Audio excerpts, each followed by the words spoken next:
जिल्हा परिषद प्रशाला वाकला केंद्र लोणी खुर्दा शाळेला शिक्षक मागणी आंदोलनाला यश मिळाले। जिल्हा परिषद अध्यक्ष अविनाश गलांडे आणि जिल्हा परिषद सदस्य रामहरी बापू जाधव आणि पंकज ठोंबरे यांच्या 8 दिवसात शिक्षक देण्याच्या आश्वासनामुळे आंदोलन तुर्तास स्थगित करण्यात आले। जिल्हा परिषद प्रशाला वाकला येथे मागील 2 वर्षापासून 8 शिक्षकांची पदे रिक्त आहेत। ही पदे भरण्यासाठी 3 जुलै रोजी कुलूप लावून शाळा बंद आंदोलन करण्यात आलं होतं। त्यानंतर शनिवारी थाळीनाद आंदोलन आणि सोमवारी पायी दिंडी मोर्चा आंदोलनचं आयोजन केलं होतं। ही दिंडी 5 किलोमीटर वाकला गावातून पावसात चालत बाबूळ तेल फाट्याच्या पुढे आली होती। दिंडीत जिल्हा परिषद अध्यक्ष सदस्य यांनीही थांबण्यास सुरक्षित जागा मिळेपर्यंत विद्यार्थी ग्रामस्थ यांच्यासोबत पावसात पायी प्रवास केला। याप्रसंगी तालुका गट शिक्षणाधिकारी हेमंत उशीर आणि सहकारी तसेच शूर पोलीस ठाण्याचे सहाय्यक पोलीस निरीक्षक वैभव रणखांब आणि पोलीस उपनिरीक्षक पवार तसेच सहकारी उपस्थित होते।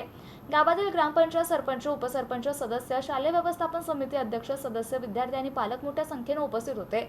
आश्वासनाची पूर्तता न झाल्यास पुन्हा यापेक्षा तीव्र आंदोलन केले जाईल असं वाकल्यातील ग्रामस्थांनी सांगितलंय। नितीन साळुंके, MCN न्यूज, शूर।